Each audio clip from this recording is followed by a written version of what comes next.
Welcome to the channel that covers everything where health and technology meet. And today we're reviewing the RENPHO AI-Powered Bike. And to be completely transparent, I reviewed a lot of bikes on this channel, and up to this point, I've purchased every one myself.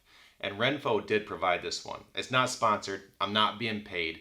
They did send the bike though, so I wanted to make that clear. But I'm going to treat this review just like any other bike. So I'm going to break this video into 4 segments. First, just talking about the bike itself. How well does it ride? How stable it is? How does the build quality seem? And factors like that. After that, we're going to talk about the connected fitness portion, or the app side of it, and what you get out of that and what the app experience is. Third, I'm going to talk about the value you get out of this bike. So compared to the cost to features, is it a good value for you to put your money into? And then we'll wrap it up by talking about who I think this bike is for. So let's jump in. So let's kick this review off by talking about the bike itself. And we'll start with assembly. And this was by far the easiest bike I've ever assembled. Now, I had helpers and I was also doing the video work on it, which took me a little bit longer. But if I was to get another one of these and wanted to put together as fast as I could, I bet it would take me about 5 minutes. So we can probably estimate the average person would take about 15 minutes. It was very, very simple. Next up is stability. And I'm not going to lie, when I first looked at this thing after I got done assembling it, I figured it was going to be a little bit wobbly and maybe not be able to handle someone my size. But I was completely surprised. This thing handled me no problem. 6'3", right now about 220 pounds. This thing is stable. I mean, it felt good. I never once felt like maybe I was too much for the bike. So a very good sign there. Next up is pedals. And for this bike, you wear shoes, slide them in here against this large plate. Then you have this wide strap that you tighten down.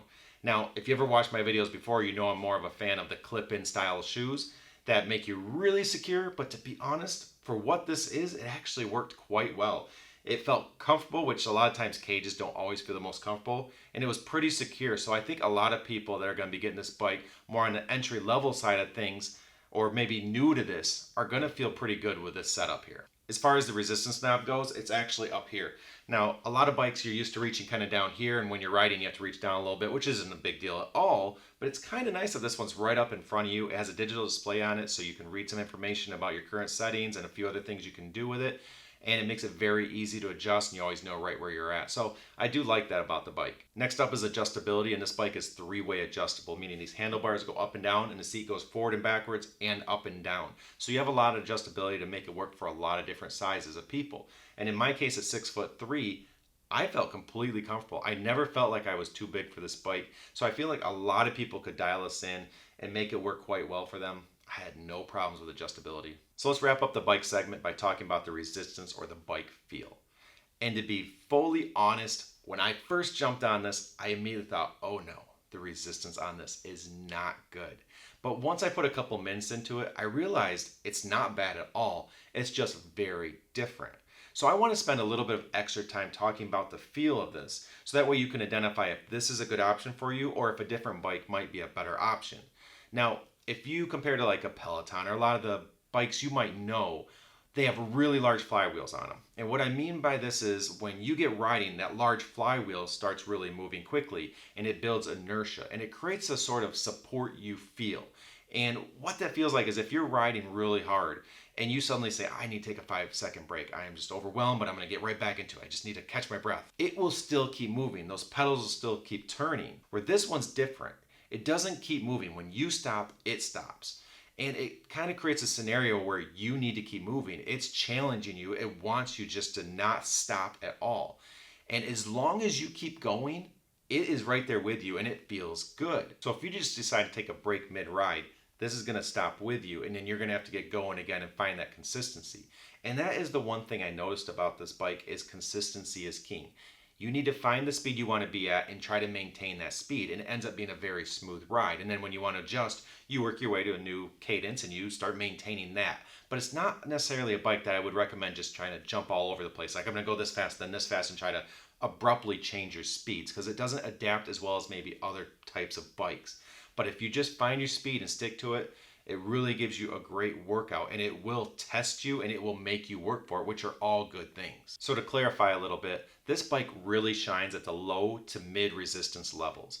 You find those different speeds you want to ride at, and it just does a very good job of pushing you, getting great exercise for you, and that is the goal. But who I'd say this bike might not be a great fit for is anybody that wants to go in the really high resistance ranges. And when I say really high, I mean like push you to the limit. I'm going up a really steep hill. I have to really fight for every pedal stroke. Most of the ranges that most people are going to stay in, this bike supports really well. But if you're one of those people that comments me and says, oh, does this bike just push you to the limit? Well, it can get really high resistance, but it doesn't create that fluid movement where you can kind of keep the pedals going in a circular motion. It kind of stops and just keeps doing this and has that stair climber feel, or just like a one foot then the other foot feel, which I'm not as big of a fan of. But again, that's not really where most riders are going to be. People are just trying to get quality exercise and maintain different speeds, and being in those low to mid ranges, it's going to be absolutely fine. And just to be very clear, I am not pointing out some huge flaw. I'm just trying to clarify who this bike is designed for so you can make a better decision. Lots more to come, but if you could hit that like button, huge assist for the channel, you know I appreciate it. Also, if you do want to check out this bike for yourself, I do have a link in the description. So let's move on to the UI and content. And while this is no Peloton, it's $39 cheaper a month than Peloton. So yeah, I'm saying it's free. And this is something that is not common at all, because when you think about creating an app and all the content behind it, you need a development team, you need your on-screen personalities, you need hosting in the cloud. There are a lot of things and a lot of costs. So for this to be free, that is a pretty neat perk. Now, as far as what content they do offer, they have studio rides, and I was actually pretty impressed with them. Again, this is no Peloton. You have to keep in mind it's free content, so it's never going to be compared to something that's $40 a month. But for what you get out of a free solution, I thought it was very good. The only thing that maybe was a little bit of a downside for me is that I noticed that you have to download the ride first. Normally when you go and select a ride on other bikes, it streams. So that means you click it, it starts. But in this case, you have to click it, wait a minute or two for it to download, and then you start riding. But the nice part of that is it means it's there for the future. You've downloaded it and it's available going forward. So a good and a bad, really not that big of a deal. They also have an AI trainer mode, which is pretty neat because you can load different types of exercises. And I'll use my stairs example where it keeps getting harder and then it comes down. And this bike does have automation built into it. So what it will do is it wants to keep you at an output, and that will get harder as the stairs go up, and then it'll eventually come back down. But it will take how fast you're cycling or your cadence, and then it will automatically change the resistance to put you at the output that they want you for that point in the ride. So you can choose to speed up and you'll watch the resistance go down, or you can choose to slow down and the resistance will go up, but it will automatically dial that in for you for wherever that exercise is at. So it does result in a pretty neat little automated AI-based ride that will get you a very good exercise, and it's all just doing it for you. You don't have to worry about it, and that goes back to the simplicity of this bike. And the app you use does sync to this bike through Bluetooth, so it works in both directions, meaning that the app can control the bike, and that's how it changes resistance and things like that. But also the bike is reporting information to the app. So it has information on screen, tells you what your cadence is at, what your output's at, and different metrics. So you get some of those more higher end bike connected fitness features at a free membership and a pretty decent cost to get into the bike. So I'm not going to compare this to a Peloton that you pay $39 a month for. That wouldn't be fair. This is more basic. It doesn't have nearly as much content available, but it does have the tools to motivate you, to help you get great exercise, and to keep you interested in wanting coming back. And when you factor in that it's free, there's not a lot to complain about. So let's take a second to talk about how much value you get out of this bike.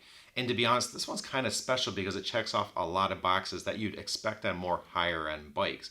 So to begin with, the bike itself is just a quality build. It's strong, it's stable, it can support a lot of people, it's highly adjustable, so it's going to be able to fit a lot of different people. So just the foundation of the bike itself is pretty darn good. But from there, you still have that connected fitness portion that a lot of bikes at this price range just don't have.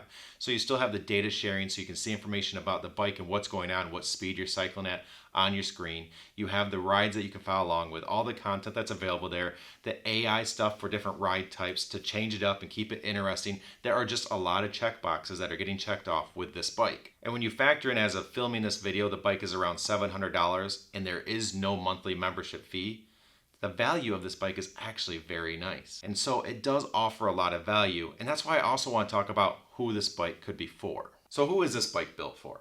Well, I'll start off by saying anybody that wants a bike that's at a lower price tier compared to a lot of the other bikes that you all know, but still wants those connected fitness options. Also, anybody that wants those motivational features associated with connected fitness, but don't want to pay the monthly subscription fee. And also people that want to keep it simple. This is simple to assemble, simple to ride, simple to get very good exercise, and simple to use the connected fitness app that comes with it. And also those that are just getting back to exercise, starting a health journey, or maybe the elderly.